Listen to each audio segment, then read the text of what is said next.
to show up. One of the things we'll do at the end of the meditation this morning is our reflection on sharing the merit. And I just pasted something in the chat there with one version of that. We've been doing a little bit of that now for the last few weeks, just as a way of learning how to creatively do that sharing of the blessings of our life. And it's just interesting how it seems like a bit of a stretch that there's some goodness in my life that I can actually give away. And in doing that, it really amplifies the goodness and the sense of well-being. And in a Buddhist sense, the experience of self-esteem. We don't usually use that term. But it's true, we can feel like our heart, the goodness of our heart, these wholesome tendencies of my heart are trustworthy. And it's kind of a blessing all around. And that's what this particular reflection that's recommended in the early Buddhist tradition of sharing the merit or sharing the blessings of my life. That's really what it's all about. And we'll do that at the end of the guided meditation.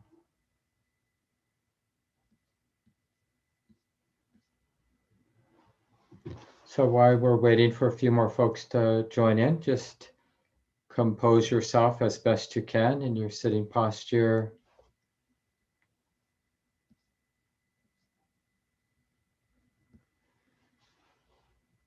Make adjustments. Find that balance between a relative uprightness in your sitting posture and that quality of relaxation and comfort. And both are really important.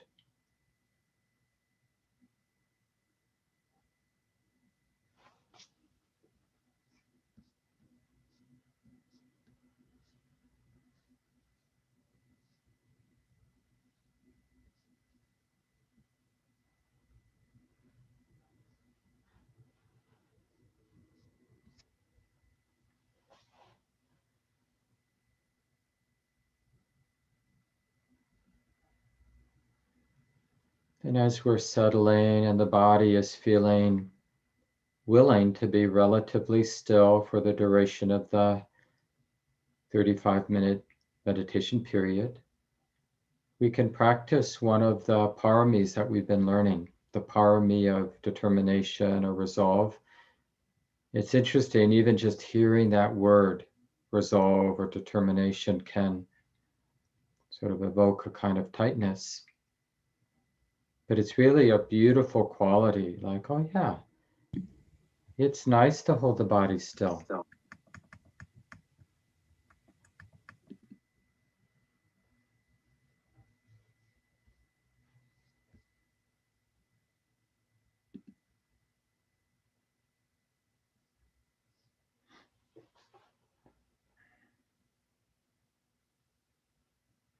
And let the stillness come from just a willingness to be settled with the conditions as they are right now. Doesn't mean that my life is perfect or your particular circumstances, the condition of your body, the condition of the room or chair you're sitting on is perfect. But we're going to explore that it's good enough to be relatively still, relatively settled. And this also means just even in terms of drinking or looking around, so that our basic sitting meditation is a profound letting go of all the other things we might do in these moments, including even looking at the screen. It's not that it's bad to look at the computer screen or to look out the window. It just means it's an interesting exploration, an interesting training, useful training to renounce all this usual activity for a period of time in order to simplify the moment, because the more simple it is, the easier it is for the heart to learn a thing or two about being mindfully aware. And of course, one of the biggest obstacles for developing our practice is the thought that I already know what it is to be mindfully aware. It's like we imagine we've checked that box. Oh yeah, I get it. I know what it is. I value mindfulness.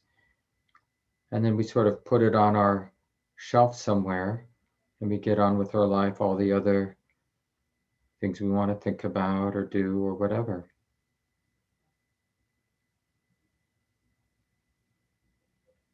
But a real moment, an ordinary moment of mindful awareness is really profound,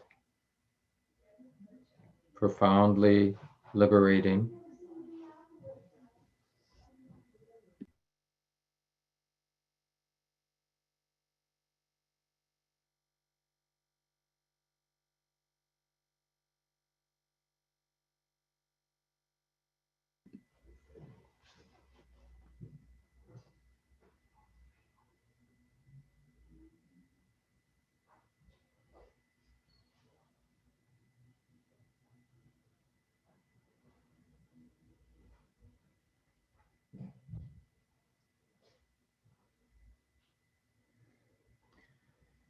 And it's always important at the beginning of the set, as we establish mindfulness to the fore, as we freshly reconnect with the experience of being mindfully aware,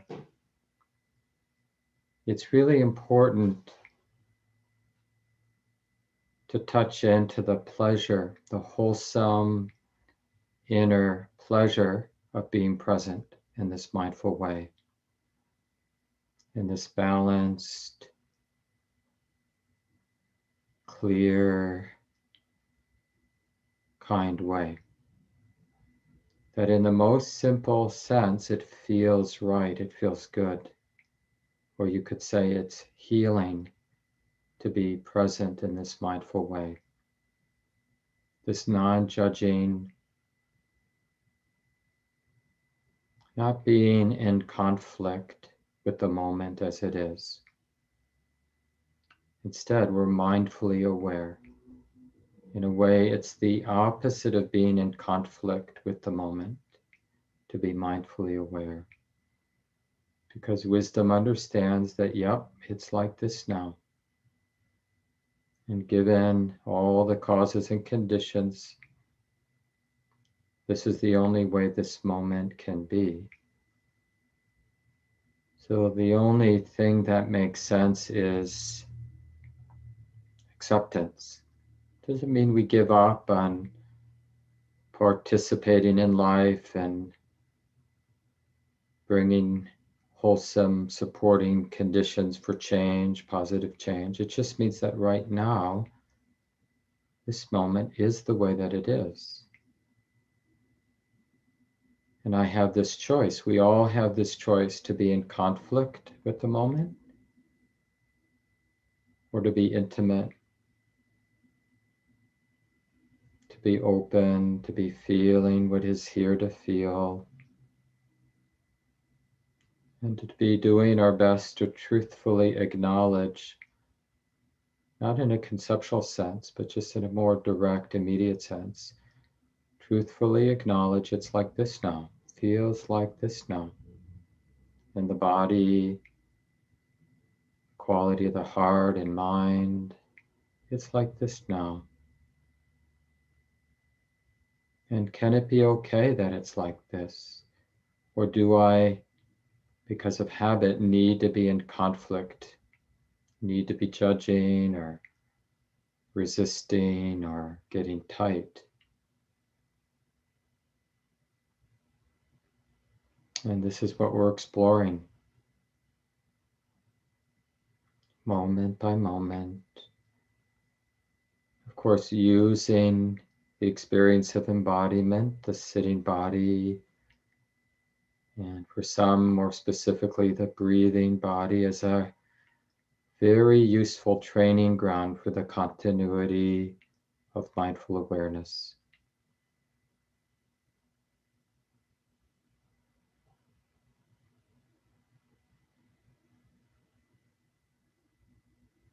The felt sense of the sitting body, or more specifically, the felt sense of the breathing body. And you can just decide if you want that more general whole body awareness as a training ground, or would rather use the more specific felt sense of the breathing body as a way to support the continuity of present moment awareness.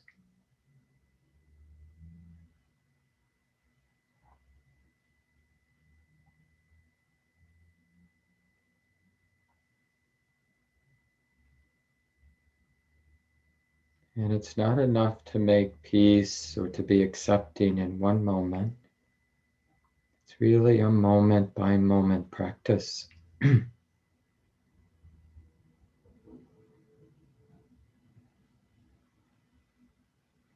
Clearly connecting, feeling into the moment, softening,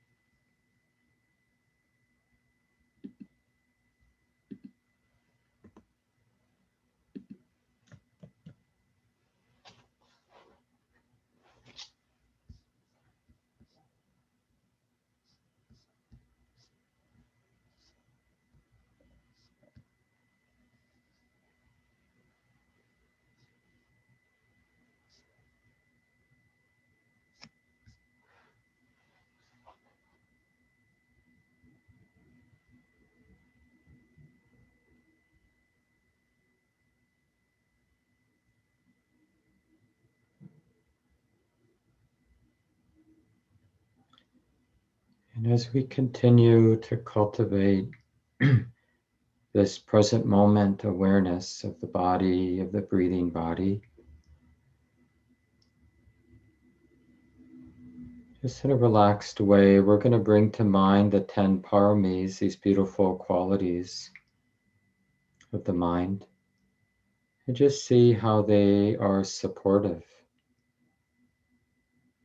So if you've been attending these last few weeks, we've already reflected on generosity as the first parami, beautiful quality of the heart. And so just notice how this being present with the breath, being present with the body and everything that's moving here in the moment can be experienced as a real act of generosity. Really giving the sensitive heart to the moment, this willingness to feel, and this willingness to allow the body, to allow the breathing to be the way it is. See if you can experience that as a wholesome act of generosity, just what we're doing right now.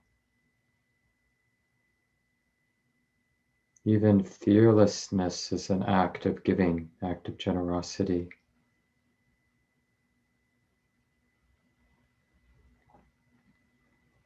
Being soft and open is a beautiful giving generosity.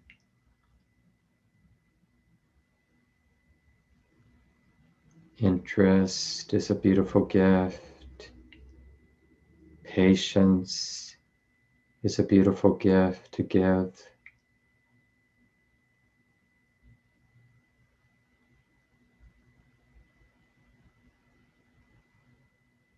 Restraint, like when we feel like moving but we decide not to. See that also as a gift that we're giving to the moment.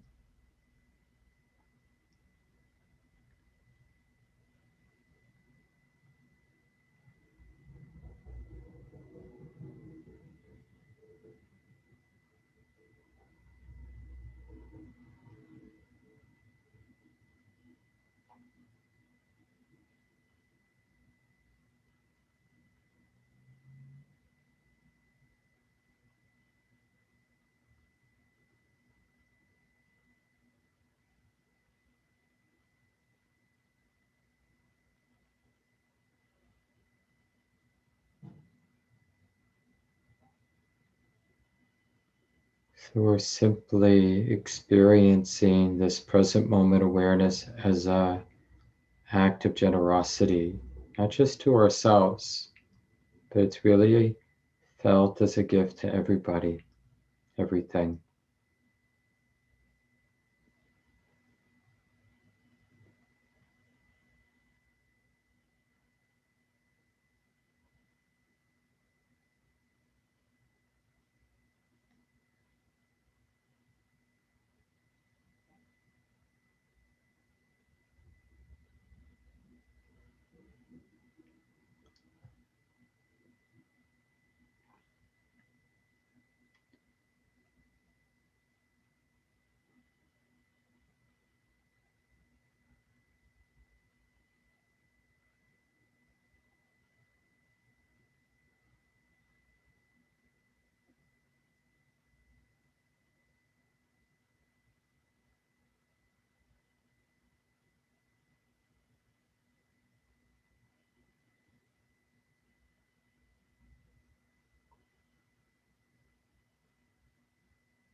Life is so often complex,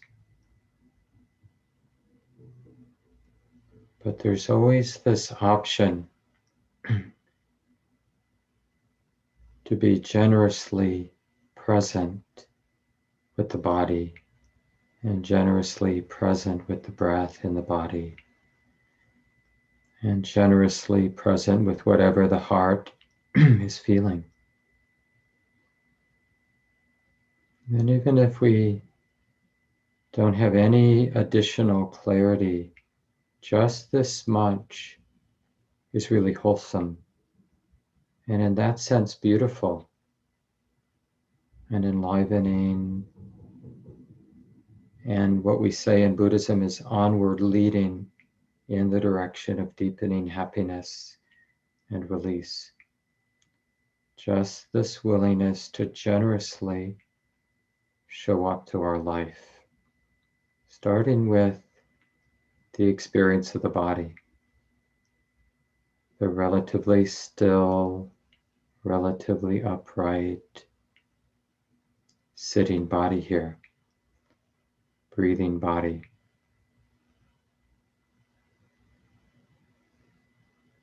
And in this way, we really contribute to our own well-being, and it's also a gift to everyone. And we really want to sense that this wholesomeness radiates out. It's a force for good. And we learn to trust and abide in this goodness. Simple goodness of being present with the body, with the breathing body, with the heart that is free from fear to some degree.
Mindful awareness has this flavor of integration or wholeness, nothing being left out. But again, it's not conceptual, it's just what's already here. And this is why it's so helpful to rely on our experience of embodiment. If we can be interested and willing to feel the body, the breathing body, then it's a powerful beginning to learning how to say yes to everything that's here, being felt here and now, even the subtle.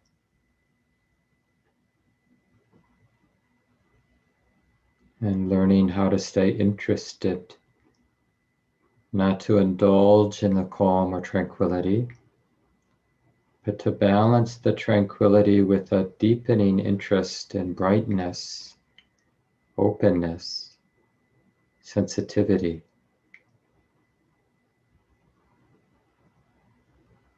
This is how we develop samadhi, this powerful, balanced, clear heart that sees things just as they are.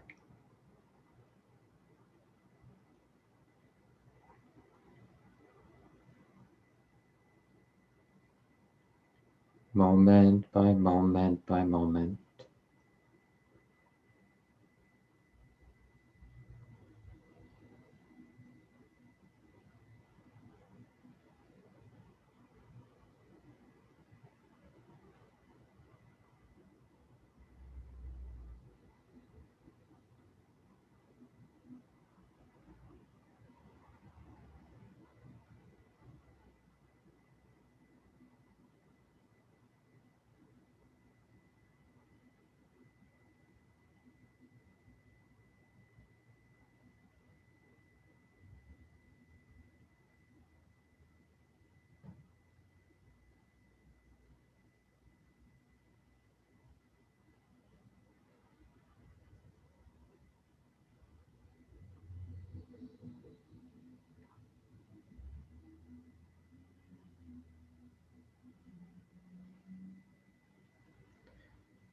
And we'll take a couple minutes now near the end of the set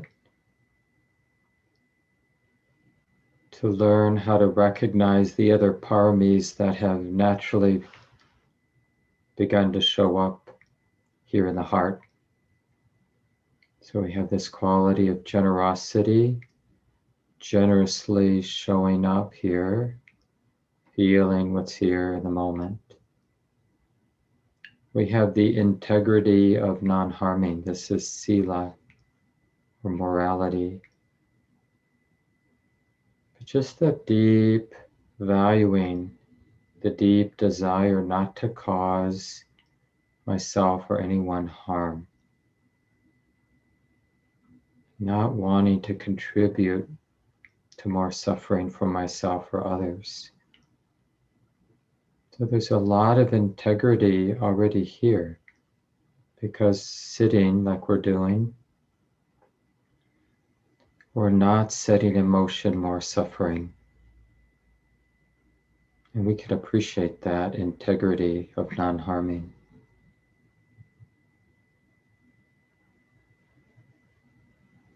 Including not harming the body.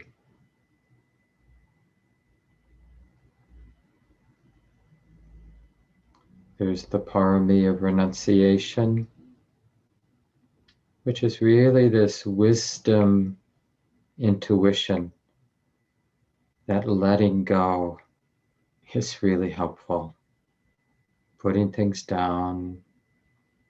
It's not that picking things up is bad, but we don't pick up in a fixed way. It's a momentary picking up a thought, an opinion, and then always followed by letting go. Renouncing any fixedness in the mind. So just notice that quality of renunciation, that wholesome quality in the heart that knows how to let go. Doesn't need to be fixed about anything, even our practice.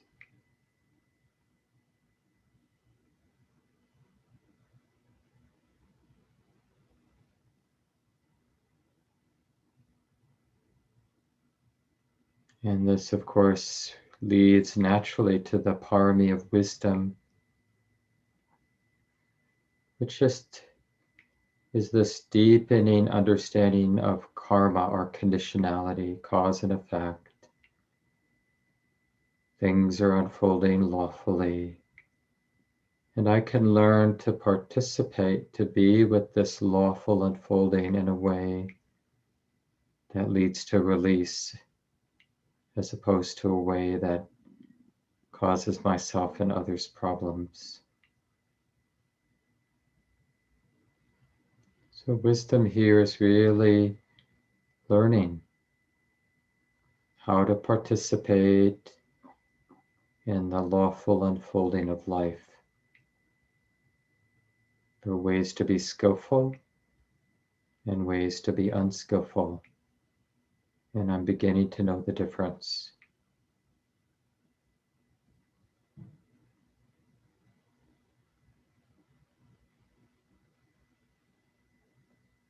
And let's tune in to the parami of energy. Just feel this brightness, this willingness to be alert, willingness to connect. In a sense, we're energized that the present moment is relevant. We don't want to forget it. We don't want to slide back into distraction, being in a bubble.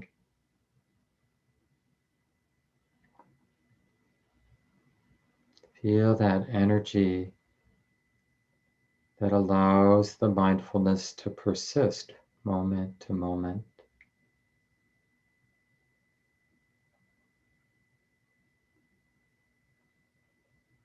Which leads us to the parami of patience or steadfastness.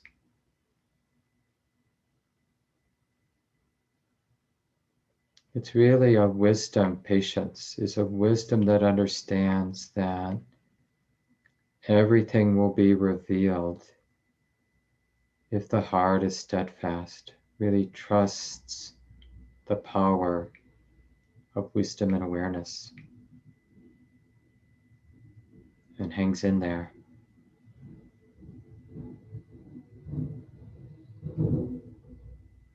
In a way, patience understands that life, the unfolding of our life, is willing to teach us everything we need to learn if we just patiently keep showing up.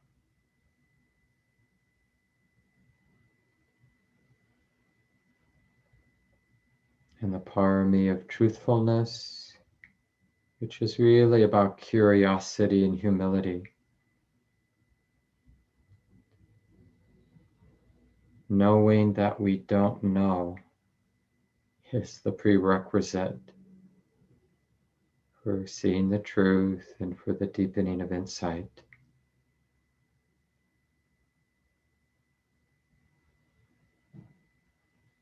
Because we're actually curious.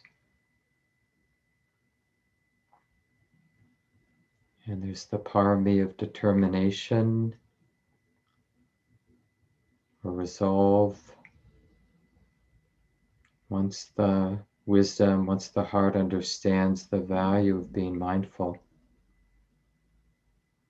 there slowly develops a powerful resolve. Oh, this is the way. This is what is of most value in my life, to be present.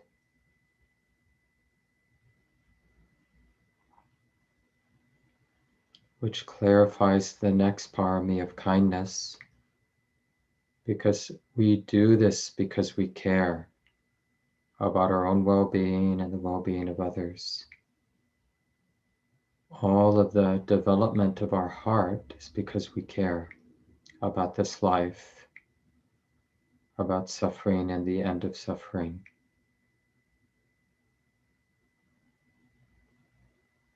And then finally, the last of the 10 paramis, beautiful qualities of the heart, is this beautiful, radiant balance of equanimity. It's a very enlivened quality of the mind, equanimity.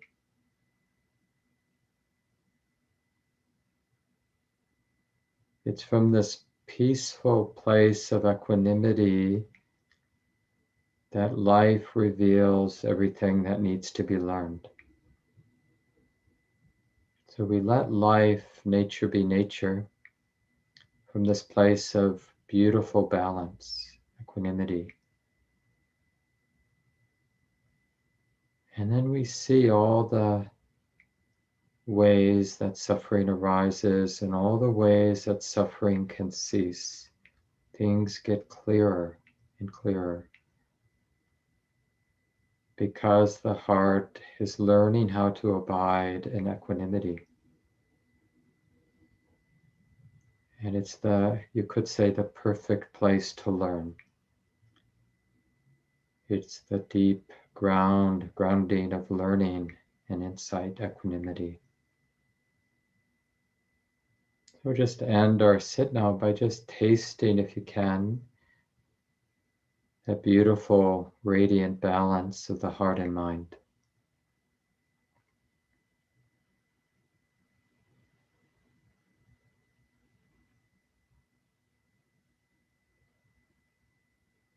And more generally, how so many of these wholesome qualities are active, present now.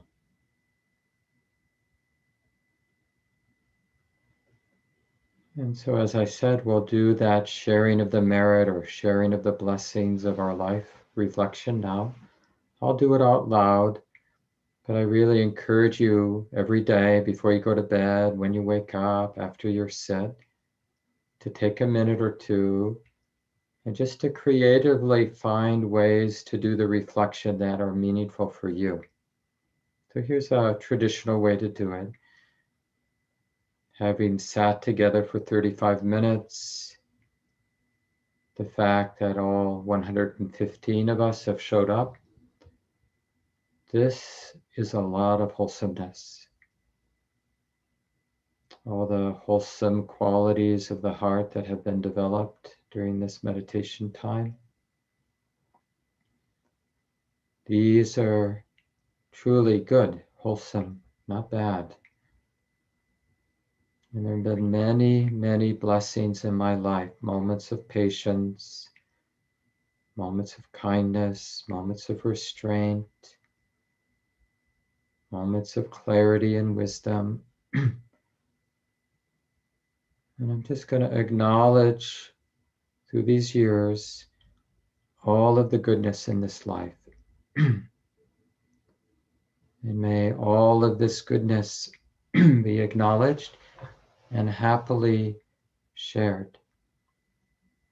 May the blessings of my life, the goodness of my life, be happily offered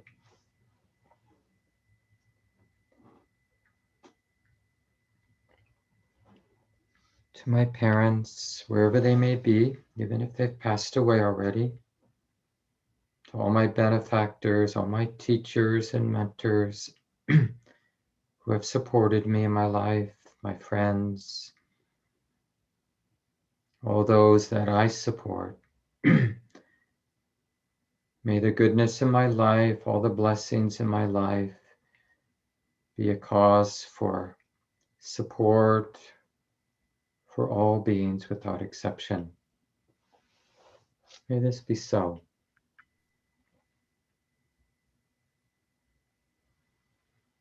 And just take a moment to adjust. And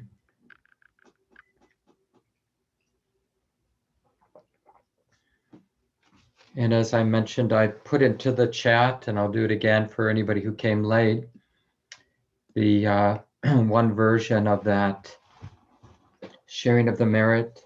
So you can use that as a kind of template for yourself, but it's really important to adapt and adjust it so that the words you're repeating in your heart really have impact, right? That's how you know it's a useful reflection. You feel differently after having done the reflection.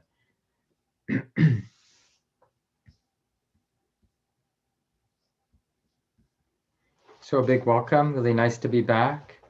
And thanks for Shelley Graff for covering for me last Sunday. I'm sure you really appreciated Shelley, our wonderful associate director, and the other staff teacher, Dharma teacher at Common Ground.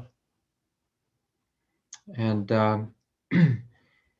we've been looking at this really potent list of beautiful qualities of the heart. And I put into that same chat message the two books that you could use as references. One is a book that came out quite a while ago by Sylvia Boorstein, Pay Attention for Goodness Sake, Practicing the Perfections of the Heart, The Buddhist Path of Kindness. It's a great book. And then more recently, another really powerful book on the subject, Paramis, Ways to Cross Life's Floods by Ajahn Sushito, a British Buddhist monk, one of our elders, along with Sylvia, in our Western early Buddhist tradition, Theravada Buddhism here in the West, or what we sometimes call insight meditation or Vipassana meditation. And of course, Common Ground is part of that movement of these wise teachings of early Buddhism coming here to the West. And these are two wonderful books. And I'm just personally, I'm really grateful that we're going to be spending these months looking at these 10 beautiful qualities of the heart, because it makes me happy when I think about and bring to mind these beautiful qualities of the heart. And I'm guessing it will happen the same way for you. You should just check it out. I mean, I'm not kidding. Even something as simple as writing down the 10 qualities on a piece of paper and sitting down somewhere, like we did at the end of the meditation, and just thinking about each one. And then as you think about it, then visualize how that quality actually is showing up in your life. Now, some of those qualities might be relatively faint. They may be just like the seed of a possibility. Hopefully, some of those qualities you're really going to see have some force. They're part of your personality, your habit energy, right? Because remember, not all our habit energies are bad. Some of them are quite good. And just list each one in your mind. Take 30 seconds or more to think and visualize and remember how that quality is there. And I'll tell you, if you do that for 6 months, simply, we're talking about 5 or 10 minutes, bringing to mind these wholesome qualities. And the important piece is going from thinking about it to remembering and, in a sense, touching in how that's actually alive in your heart, present, available in your heart. That's the key. That's basically the trick for developing wholesome qualities. You have to know it's wholesome. You have to see it or feel it real time. Then it becomes a stronger habit of the mind. That's how you grow wholesome habits.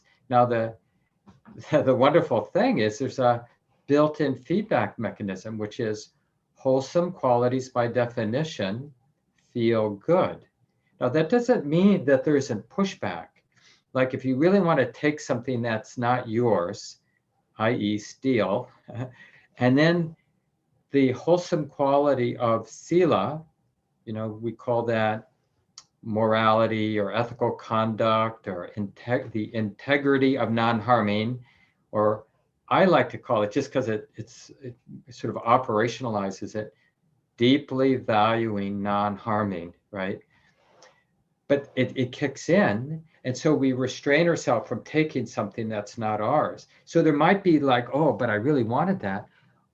But as we continue to feel into that restraint of morality, you'll feel really good. Like, I'm so glad I didn't take that. I wanted it. I still want it. But I don't have the entanglement in my heart, the remorse in my heart of taking something that wasn't really mine. So that good feeling is so much better than the good feeling of having that thing that isn't mine. And so that's the key. That's how you know you're developing these wholesome qualities, is you feel better. And it's a resonant feeling better. You know, we have that expression in English, the sleep of the just. In Buddhism, the version is the bliss of blamelessness. I like that, the bliss of blamelessness, right? You go to bed at night or you're hanging out and you're not haunted by all your misdeeds. I mean, so much of what drives our ceaseless wanting to read a book or watch a movie or talk about things we don't really need to talk about is we don't want to feel being haunted by our misdeeds. So we stay busy. You know, we do this, we do that. Because when we're just sitting around in a beautiful meadow, we remember, oh, I said that to that person, I did that. And we feel burdened. So we somehow believe we can run away from that impact on our heart from our misdeeds. There's a great line from the tradition. It's a couple places, including the Dhammapada, which is a collection of verses. It goes like this: as a merchant carrying great wealth in a small caravan avoids a dangerous road. So you can remember at the time of the Buddha, you know, as the merchants who trade things go from one town to the next, they've got to go through the countryside, and maybe they're bands of thieves, who knows, right? But, you know, don't want to lose my goods. And then the next example, as someone who loves life avoids poison. You know, I was just been out at Prairie Farm, Common Grounds retreat property. I left my razor at Prairie Farm. We had a work retreat this last week. Really great group of folks helping us out for these last number of days. And then another group's coming out on Tuesday for the next 4 days until Saturday. Really getting the retreat property ready to reopen soon. But you know, when you see poison ivy or when you're in tall grass and there are deer ticks and other kinds of ticks, you know, you pay attention because you don't want to get harmed. So this is the examples the Buddha is using. So should you avoid unwholesome deeds. In the same way we avoid deer ticks with Lyme's disease, in the same way we avoid, you know, walking around with a lot of gold in neighborhoods or in places where people might take it from us, in the same way, we should be just as thoughtful of avoiding falling into misdeeds, unskillful deeds, because it leaves an impact. And this is the thing we have to realize, like developing this superpower of restraint, because that's really what sila, like the integrity of non-harming. It means we uncover how we're complicit in causing ourselves and others suffering, and we make that resolve to not do that, so that we feel the tendency to act out, but we have this power of restraint. Oh, just because I want to take this thing, just because I want to avoid taking responsibility over here, I'm not going to, because I can restrain myself from taking what looks like the easy way, because I really care about impact in my heart, what's left over. And some of you know that what's left over, the Buddha calls the guardians of the world. They're hiri ottappa, right? That sensitivity of our moral heart, our heart of integrity. It's like a moral sensitivity. This is like in Buddhism, morality doesn't come from the top down, like some parental figure in the sky tells us what's right and wrong. No, we need to develop sensitivity, which means that's why we value meditative practices that make our heart, that sort of draw out the sensitivity of our heart. Because without it, we're capable of doing stupid stuff where we're causing ourselves and others harm, but we're just too overwhelmed or too busy to notice the damage it's doing in the world and the impact on our own heart. But if we're sensitive, we notice everything. like I mentioned sometimes in Dharma talks, like I'll just give an example that happened a few minutes ago, because it can be sort of um, an expression of racism. I said, when you have a lot of wealth and you go in the wrong neighborhood, and I don't know if that happened to you, but in my mind, I immediately felt some moral sensitivity, like, or are people going to interpret that as, there are certain neighborhoods where people are a certain color, or people are recent immigrants, or and they're the bad ones, and they're going to take my gold, or they're going to take my money away from me, right? So just that simple example of like, oh, and I should be sensitive, because as a white person, I've been conditioned a certain way, to be afraid in certain ways, to be ignorant in certain ways. And I want that moral sensitivity so that I don't unconsciously cause harm by, you know, just causing us to separate ourselves, or to imagine that certain people are bad and certain people are good based on superficial classifications, where they live, what neighborhood they're in, for example. And, initially, the sensitivity of morality, the second parami, this integrity of non-harming, or valuing non-harming, it feels like a burden to be sensitive, because to be cavalier, to be oblivious, in a way, on the surface, looks so much easier, not to care, not to think it matters. But it only seemed like the easy way because we haven't cultivated enough sensitivity to realize, like the image from the Buddha's little verse there, we're in danger. Acting unskillfully, acting out, stealing, causing harm through our sexuality, all the infinite number of ways we can cause ourselves and others harm, take advantage, oppress other people. We don't realize that we don't get away with it. And it's not like, in Buddhism, there isn't an overlord who's keeping track, a Santa Claus or whatever in the sky, like who's good, who's bad. The sensitivity in our own heart, the question is, are we going to cultivate the awareness of the impact in our own heart? Because we tend to think that, like, people who are bad, taking advantage of other people, let's say, and being oblivious to how they're causing harm, we think that they're getting away with it. And in a way, it's like, I need to be the karmic police. And sometimes it's appropriate for the community to sort of hold people responsible for their actions. Absolutely. But when we do our own work, we realize nobody gets away with nothing, right? So even if somebody like you and me, even if we act out unskillfully and cause harm because we're oblivious, when we later, it could be decades later, we'll feel the impact. Have you had that happen?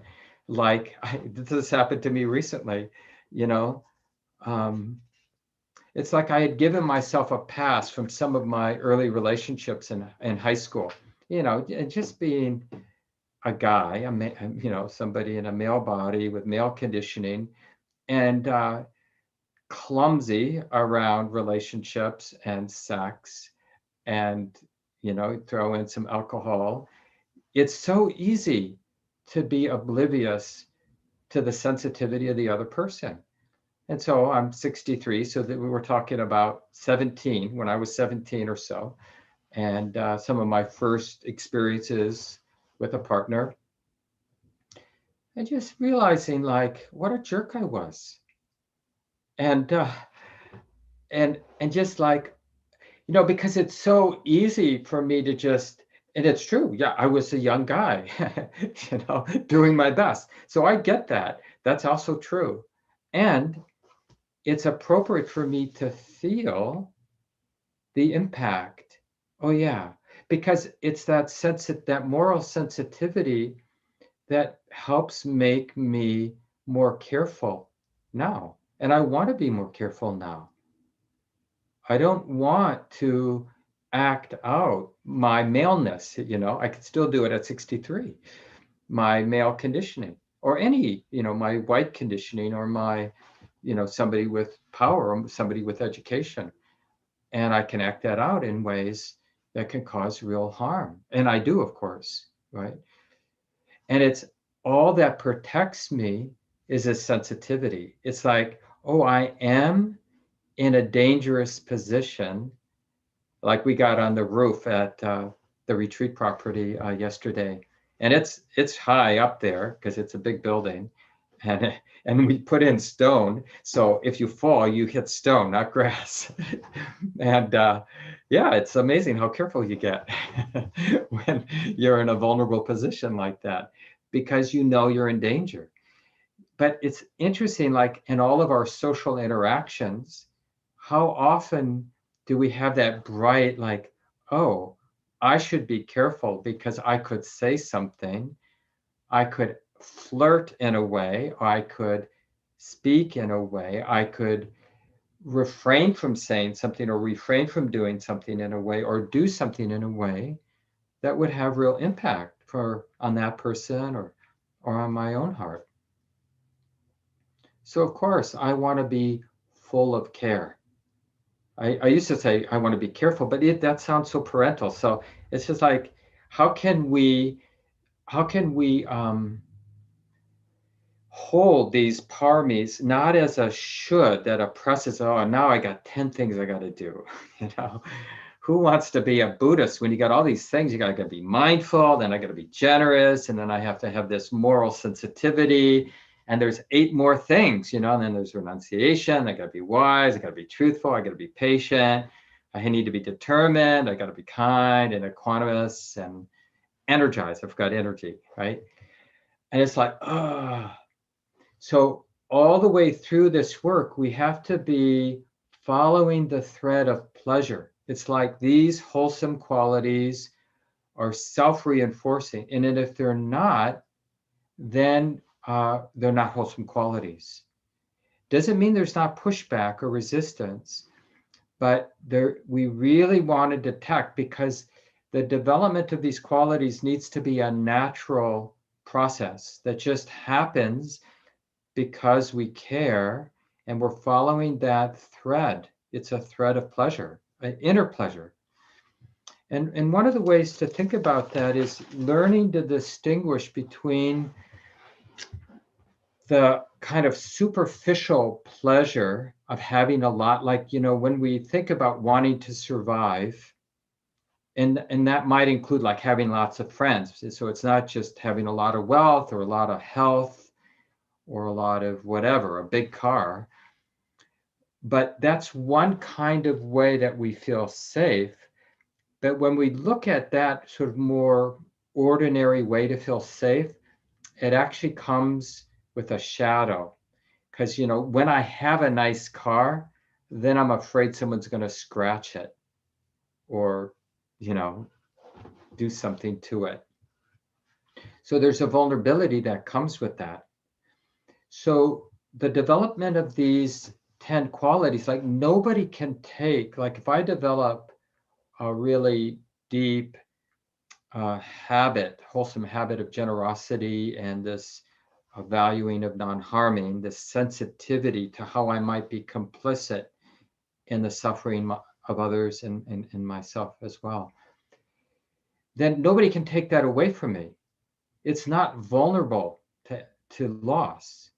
And it's like it can be cultivated and depended on in any moment of my life. There's not a moment that can arise where I can't practice the happiness of generosity or the happiness of moral sensitivity or the happiness of letting go or the happiness of wisdom or the happiness of kindness.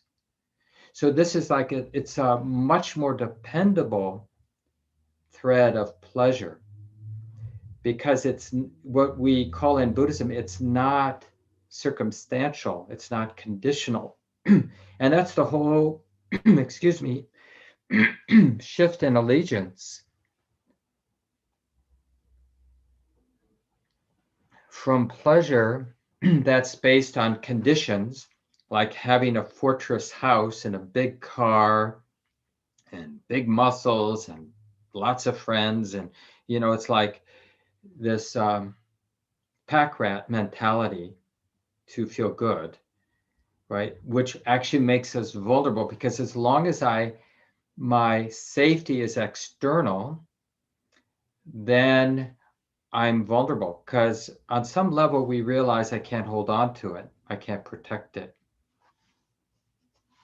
So then we're switching from that allegiance to this allegiance of the, let's just say, inner goodness that doesn't come and go due to conditions. And that's what we really want to see with these 10 paramis. And they're not really 10 things, they're just 10 facets that you could just say the goodness of the heart. And remember, in Buddhism, it's mostly what's not there. When we think, okay, I need to have this category of generosity and this category of moral sensitivity and truthfulness and resoluteness and equanimity. But it's really more about the shedding. So you can even, if you do that reflection where you write down the list of the 10 paramis, and then think about, like, generosity is the absence of stinginess. Morality is the absence of thinking our actions don't matter. That conflict is okay. Being in conflict with the present moment, being in conflict with others. That somehow life is a, zero-sum game. Like, my happiness means somebody isn't happy. And if they're happy, that means I lose some of my happiness. Because it might be just the opposite, that the more happy, real happiness has to involve everybody, taking care and caring about everybody. That I can't really be happy if I don't care about everybody. It doesn't mean we have to save everyone before we're happy. It just means we have to include everyone before we're happy. Everybody's happiness matters. It matters when you're not happy. It matters when you're being taken advantage of. And pretending that I don't know that is a dead weight in my heart. It hurts. Pretending you don't matter hurts. Pretending, or not pretending, but knowing that you matter feels good, because I'm more in alignment. So you can go through the 10 and really better understand what each of these 10 qualities are by understanding what goes away. When we have kindness, fear and aversion goes away. When we have equanimity, reactivity goes away. When we have patience, restlessness goes away. So it's really, like, in a more concrete way, to understand it as a letting go, or letting something drop away.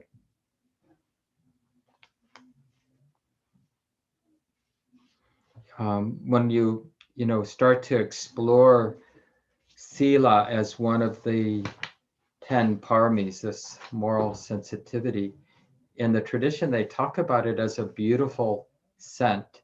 And in general, all of these wholesome qualities of the heart are considered beautiful adornments of the heart. It's like, it is in a spiritual sense, it is our real treasure. This is what we count on, how the heart has developed wholesome qualities. And I mentioned one of the earlier weeks when we were talking about the paramis, you don't have to develop all 10, because if you develop one, you're going to end up seeing all the other 9 supporting that one. It isn't, they really aren't 10 qualities. So it's really okay to emphasize one, but be curious about how the others are really there.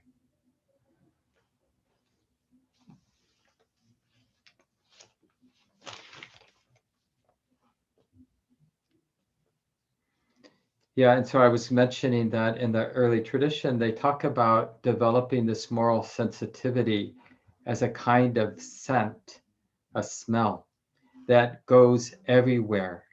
And you can just see this, like when you interact with someone who you sense has a lot of this moral integrity, they really care. They really have valued cultivating this moral sensitivity, how they speak, how they shop,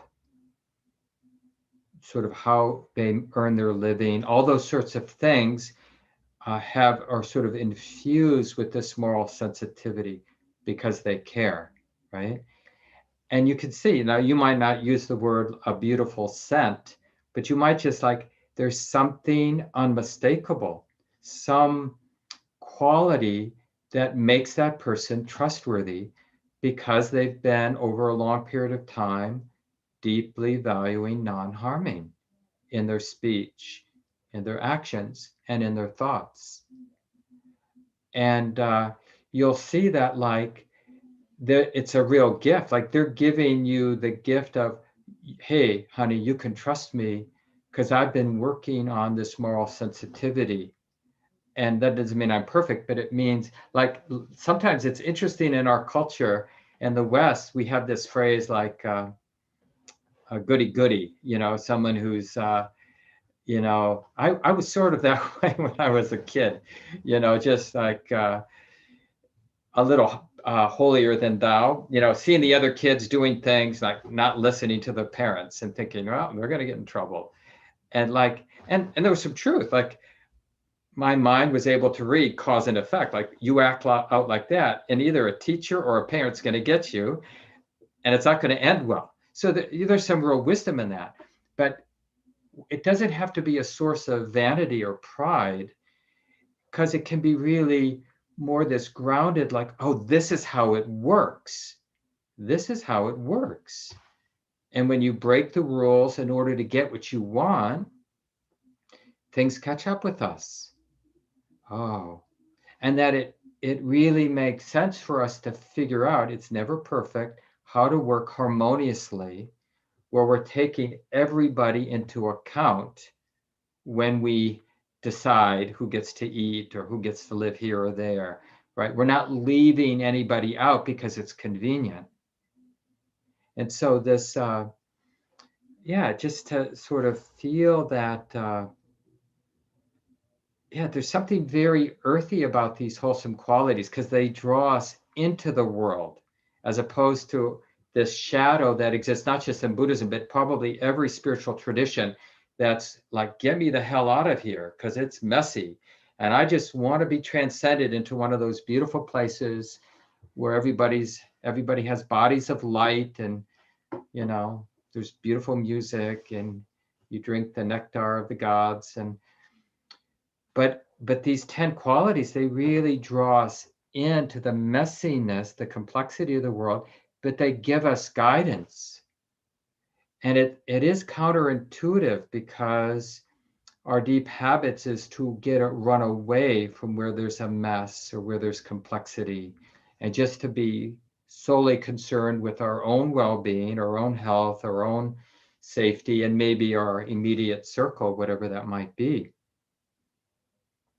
But there's a price to pay for that kind of thinking. And you see how even of course, our global environmental crisis is exactly this kind of thinking, as if it doesn't matter how we consume. It's just like it's totally oblivious. And it can feel overwhelming, like, oh, do I buy this because it's wrapped in plastic or do I avoid it? And we think, God, I just as soon not have to worry about it. But that has an impact in our heart and on everybody's life. And we end up in a position like we're in now when we choose to be insensitive. So even though initially it feel overwhelming to be sensitive, we really want to, there's something really enlivening about this work. I'm reading a wonderful book a student of mine gave to me a while back, but I'm finally getting to the end of it. It's written by an indigenous woman, Robin Wall Kimmerer. She's a well-known botanist and also sort of a keeper of indigenous wisdom. She wrote a wonderful book, Braiding Sweetgrass, which I've mentioned a few times over the last 6 months. And then her earlier book is, I forget the title, but it has mosses in the title, and it's based on her dissertation on mosses. And it's a combination of indigenous wisdom with a lot of scientific information about mosses, which are amazing plants, or they're not really, I don't know, I think they're not actually in the category of plants. They're in their own sort of category. But she was just doing a riff on some indigenous wisdom, and it sounds a little far-fetched, but it makes a lot of, and I'll end with this point, it makes a lot of sense in Buddhist, early Buddhist teachings. So the basic indigenous wisdom is, like, where there's poison ivy, the remedy will be close at hand.